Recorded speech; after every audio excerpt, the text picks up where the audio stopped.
Hello बच्चों, कैसे हैं आप सभी। मैं प्रशांत इंग्लिश क्लास गैजी में आप सभी का स्वागत करता हूं। और आज के वीडियो में हम लोग इंडिया थ्रू ट्रैवलर वाई के ऑब्जेक्टिव क्वेश्चन को सॉल्व करने वाले हैं। और जितने भी क्वेश्चन हैं वो आपके अपकमिंग जो भी बच्चे 2026 में बोर्ड एग्जाम देने वाले हैं, ये वीडियो उनके लिए बहुत ही हेल्पफुल साबित होने वाला है। और अगर आप इस पूरे वीडियो को देख लेते हैं तो आपके इंडिया थ्रू ट्रैवलर आई का कोई भी क्वेश्चन नहीं छूटने वाला है। तो इस वीडियो में जितने भी क्वेश्चन होंगे आप कोशिश कीजिएगा कि सबसे पहले आप उसको खुद सॉल्व करें और उसके बाद ही हमारा सॉल्यूशन देखें। तो आइए चलते हैं पहले क्वेश्चन की ओर। तो पहला क्वेश्चन क्या है बच्चे, पढ़ेंगे। Who is the author of India through traveller आई। तो क्या कहता है क्वेश्चन कि इंडिया थ्रू ट्रैवलर आई के लेखक कौन है। तो इंडिया थ्रू ट्रैवलर आई के लेखक कौन है बच्चे। तो इंडियन थ्रू ट्रैवलर आई के लेखक कौन है, तो ये कौन है बताइएगा। पल्स वक हैं। कौन है? पल्स वक हैं। हमने याद करने का ट्रिक भी देखा था।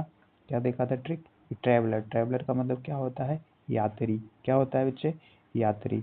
तो यात्री क्या करते हैं? जब घूमने वो कहीं जाएंगे यात्री तो क्या करते रहते हैं? बक वक करते रहते हैं। तो उन्हीं के माध्यम से इसको हम लोग याद रखेंगे। यात्री क्या करते हैं? रहते हैं बक वक।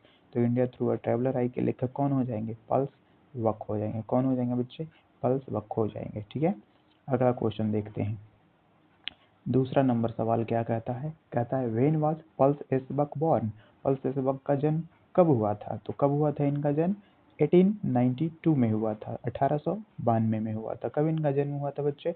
1892 ईस्वी में हुआ था। तो इनकी जन्म तिथि को भी बहुत अच्छे से याद रखेंगे। अगला क्वेश्चन देखेंगे हम लोग, थर्ड नंबर क्वेश्चन। क्या कहता है? When was Pearl S Buck died. Pearl S Buck की मृत्यु कब हुई थी? डाइड का मतलब क्या होता है? मृत्यु। तो वो उनकी मृत्यु कब हुई थी? तो 1973 में। उनकी मृत्यु कब हो गई थी बच्चे? 1973 में हो गई थी। ठीक है, अगले क्वेश्चन चौथा नंबर सवाल देखेंगे। चौथा नंबर सवाल क्या कहता है? Pearl S Buck won the Nobel prize for literature in the year. Pearl S Buck ने लिटरेचर के लिए नोबेल प्राइज किस वर्ष जीता था? तो आंसर देना है आपको कि नोबेल प्राइज इनको किस वर्ष दिया गया था लिटरेचर के लिए। तो लिटरेचर के लिए इनको नोबेल कब मिला था? 1938 में मिला था। 1938 में इनको नोबेल प्राइज मिला। किस चीज़ के लिए? लिटरेचर के लिए। तो क्वेश्चन बहुत अच्छे से याद रखना है कि पल्स एस बक को लिटरेचर के लिए नोबेल प्राइज कब मिला? 1938 में, 1938 में इनको नोबेल प्राइज मिलता है। तो अगला सवाल देखेंगे, सवाल number 5। Pearl S Buck is an blank writer. Pearl S Buck कैसे राइटर थे? तो कैसे राइटर थे? तो ये एक अमेरिकन राइटर थे। कैसे राइटर थे? ये एक अमेरिकन राइटर थे। याद रखेंगे, पल्स एस बक कैसे राइटर थे? तो ये एक अमेरिकन राइटर थे। ओके, अगला सवाल देखेंगे। अगला सवाल की ओर चलेंगे। India through a traveller eye is an inspiring क्या कह रहा है कि इंडिया थ्रू अ ट्रैवलर आई जो हमारा एस्से है वो क्या है? तो वो क्या है? एक एस्से है, शॉर्ट स्टोरी है, पोएट्री है, नॉवेल है। तो क्या है ये? एस्से था। क्या था? एक एस्से। एस्से का मतलब क्या होता है? निबंध था। क्या था ये? एस्से था। तो याद रखिएगा कि India through a traveller eye is an inspiring essay. क्या था ये? एस्से। तो इनका नाम याद रखिएगा अच्छे से। सातवां नंबर सवाल क्या कह रहा है कि blank has praised Indian people and their life. क्या कहा जा रहा है कि किस व्यक्ति ने भारत के लोगों की तारीफ की और उनके जीवन की तारीफ की थी? तो कौन तारीफ करेंगे? जो घूमने आए हैं वही तो तारीफ करेंगे ना। तो कौन तारीफ किए थे बच्चे? पल्स एस बक तारीफ किए थे। ठीक है, अगला सवाल देखेंगे। Indian peasant are poor than their blank counterpart. लेखक ने इस चैप्टर में क्या किया था? आप लोगों ने देखा होगा कि भारतीय किसानों की तुलना कहाँ के किसानों से की थी? भारतीय किसानों की गरीबी की तुलना उन्होंने चाइनीज काउंटर पार्ट से, मतलब चाइना के किसानों से की थी। कहाँ के? तो चाइनीज हो जाएगा इसका आंसर कि इंडियन पीजेंट आर पुअर है। भारतीय किसान गरीब थे। कहाँ की तुलना में? तो चाइना के किसान की तुलना में भारत के किसान क्या थे? बहुत ही ज़्यादा गरीब थे। तो अगला सवाल देखेंगे, सवाल नंबर 9 कहता है blank advice the Indian not to blame Britisher for everything. क्या कहा जा रहा है कि किसने यह सलाह दिया कि हर प्रॉब्लम के लिए हम लोग को ब्रिटिशर्स को ब्लेम नहीं ठहराना है? किसने कहा था? याद कीजिए, किसने कहा था? पल्स एस बक ने कहा था। तो इसका आंसर क्या हो जाएगा बच्चे?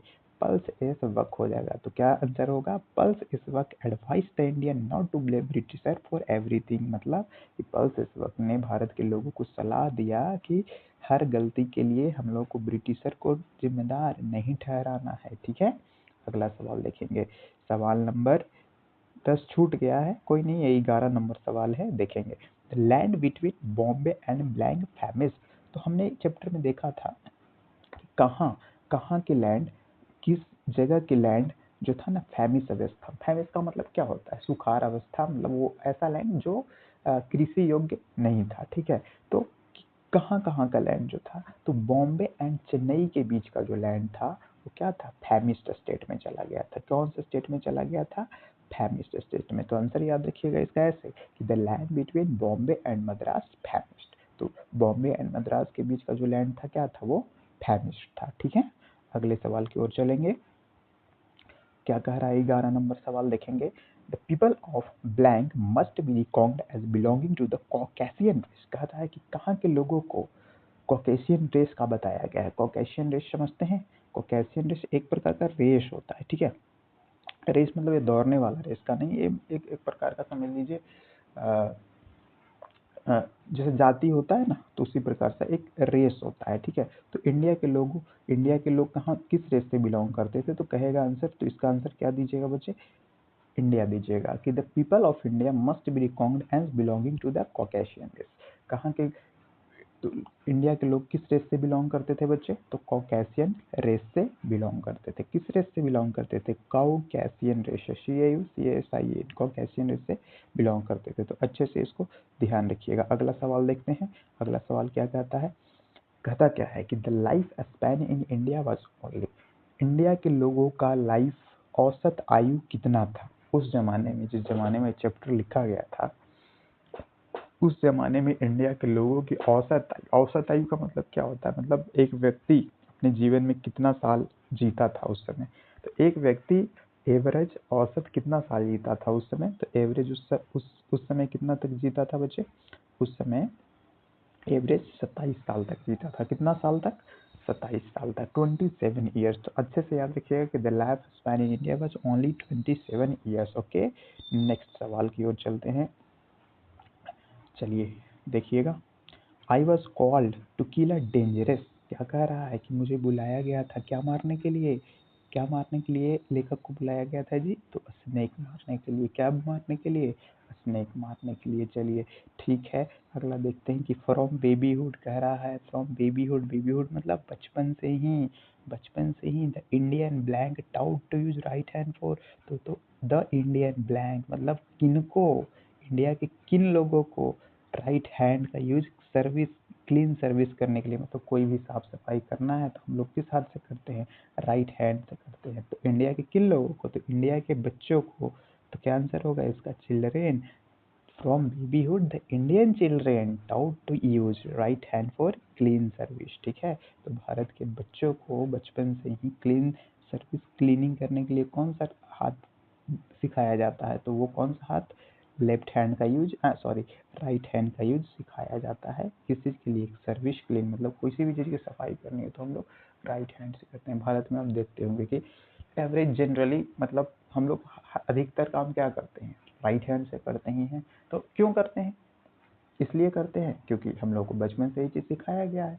हम लोग को सारा काम किससे से करना है? राइट हैंड से। सर्विस क्लीन किससे करना है? कोई भी क्लीनिंग का काम किससे करना है? राइट हैंड से करना है। तो इंडियन चिल्ड्रन इसका आंसर हो जाएगा। ठीक है, अगला सवाल देखेंगे जल्दी से। हु लेट पल्स इस वक्त know about Buddhism and life history of Buddha. क्या कह रहा है कि पल्स इस वक्त को Buddhism and life history of Buddha, मतलब बुद्धा के जीवनी के बारे में कहाँ से पता चलता था? तो कहाँ से उनको पता चला था? कहाँ से पता चला था? तो उनके पिताजी से। कहाँ से पता चला था? उनके पिताजी से पता चला था। कहाँ से? उनके पिताजी से पता चला था। तो आंसर क्या हो जाएगा? फादर। फादर के माध्यम से उन्होंने बुद्धिज्म के बारे में जाना था। ठीक है, अगला सवाल देखेंगे। India through a traveller I is an extract from. कह रहा है कि इंडिया थ्रू अ ट्रेवलर आई किस चीज़ से लिया गया था, किस चीज़ का एक अंश था, तो किस चीज़ का ऐसा एक अंश था, कहाँ से लिया गया था बच्चे, माई सेवरल वर्ड से लिया गया था। कहाँ से लिया गया था, माई सेवरल वर्ड से लिया गया था। अगला सवाल देखेंगे, the great lesson had India to teach the West was. कह रहा है कि सबसे बड़ा लेसन जो भारत ने वेस्ट के लोगों को सिखाया, अंग्रेजों को जो सिखाया, क्या सिखाया भारत ने, love and peace, hatred, it's culture and tradition. तो सबसे बड़ा चीज़ जो भारत के लोगों ने वेस्ट वालों को सिखाया, अंग्रेजों को सिखाया, वो क्या सिखाया, अपना कल्चर। कल्चर का मतलब संस्कृति, और ट्रेडिशन का मतलब क्या हो गया, परंपरा। तो भारत के लोगों ने अपना कल्चर और ट्रेडिशन सिखाया, अपनी संस्कृति और परंपरा को किनको सिखाया, वेस्ट के लोगों को सिखाया। ठीक है, अगला सवाल देखिएगा, 19 नंबर का रहा है कि Pearl S Buck was blank by birth. तो पल्स एस बक जो थे ना, बर्थ से कहाँ के रहने वाले थे, कहाँ उनका जन्म हुआ था, तो कहाँ उनका जन्म हुआ था बच्चे, उनका जन्म हुआ था अमेरिका में। कहाँ उनका जन्म हुआ था, अमेरिका में हुआ था। लेकिन उनका पालन पोषण कहाँ हुआ था, चाइना में हुआ था। लेकिन एक क्वेश्चन क्या कह रहा है कि Pearl S Buck was blank by birth, तो बर्थ से वो कहाँ के रहने वाले थे, तो अमेरिका के रहने वाले थे। तो आंसर क्या हो जाएगा इसका, अमेरिकन हो जाएगा।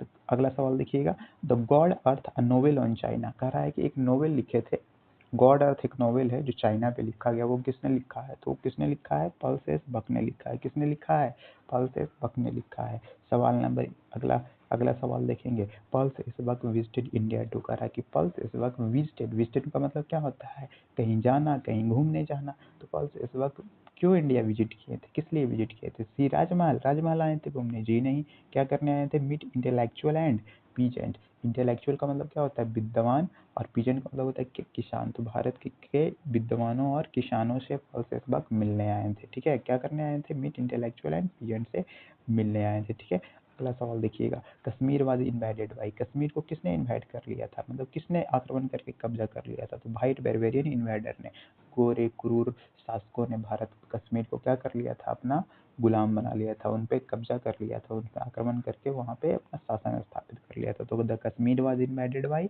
White barbarian invader. Okay, next सवाल चलेंगे, colonisation has made the India. Colonisation ने इंडिया को क्या बना दिया, कोलोनाइजेशन क्या होता है, तो कोलोनाइजेशन क्या होता था बच्चे, कोलोनाइजेशन एक प्रोसेस है जिसके माध्यम से पुराने ज़माने में अंग्रेज लोग किसी भी देश में जाके अपनी सत्ता स्थापित कर लेते थे और वहाँ के लोगों पे जुल्म ढाते थे।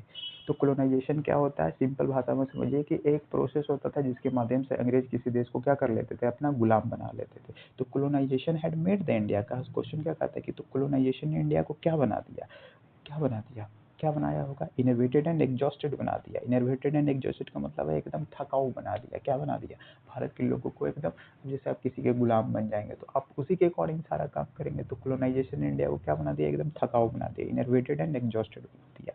अगला सवाल चलेंगे, देखेंगे, according to the author the main quality of a leader is. कह रहा है कि ऑथर के अनुसार एक लीडर का मेन क्वालिटी क्या होना चाहिए, तो क्या होना चाहिए बताइए, सेल्फलेसनेस होना चाहिए। क्या होना चाहिए, सेल्फलेसनेस का मतलब क्या होता है, निस्वार्थ भाव, कि वह जनता के लिए निस्वार्थ भाव से काम करे। ठीक है, चलिए अगला सवाल, और ये शायद लास्ट सवाल होगा आज का, the worst effect of colonization is seen in the form of. कह रहा है कि कोलोनाइजेशन का जो सबसे बुरा प्रभाव किस रूप में देखा गया, किस फॉर्म में देखा गया, तो वो किस फॉर्म में देखा गया बच्चे, अनएम्प्लॉयमेंट के फॉर्म में देखा गया। किसमें, अनएम्प्लॉयमेंट का मतलब क्या होता है, बेरोजगारी। क्या होता है, बेरोजगारी। बेरोजगारी मतलब क्या हुआ, जब किसी लोगों के पास रोजगार नहीं होता है तो उसी को क्या हम लोग कहते हैं, अनएम्प्लॉयमेंट कहते हैं। क्या कहते हैं उसको, अनएम्प्लॉयमेंट, बेरोजगारी कहते हैं। तो कोलोनाइजेशन का सबसे बुरा इफेक्ट किस फॉर्म में देखा गया था, बेरोजगारी के रूप में देखा गया। ठीक है, तो ये थे इंडिया थ्रू अ ट्रेवलर आई के 25 क्वेश्चन, जिसमें हम लोगों ने अलग अलग टाइप का क्वेश्चन देखा, अलग अलग आंसर देखा। तो आपको करना क्या है कि इसमें जितना भी क्वेश्चन लिखा हुआ है एक पेज लीजिएगा और उसमें सारे क्वेश्चन को उतार लीजिएगा, लिख लीजिएगा, और उसके सामने उसका आंसर लिख के एक दो बार इस वीडियो को और देख लीजिएगा। आपका सारा का सारा आंसर माइंड में एकदम पूरी तरीके से प्रिंट हो जाएगा। ठीक है, तो आज के बाद ऑब्जेक्टिव क्वेश्चन के लिए कोई टेंशन लेने की ज़रूरत नहीं। तो अगर आपको लेक्चर अच्छा लगा हो तो और भी लोगों को आप बता सकते हैं कि ऐसा ऐसा क्लास चलता है। ठीक है, तो आज के लिए इतना ही। बहुत बहुत धन्यवाद, बहुत बहुत धन्यवाद, थैंक यू।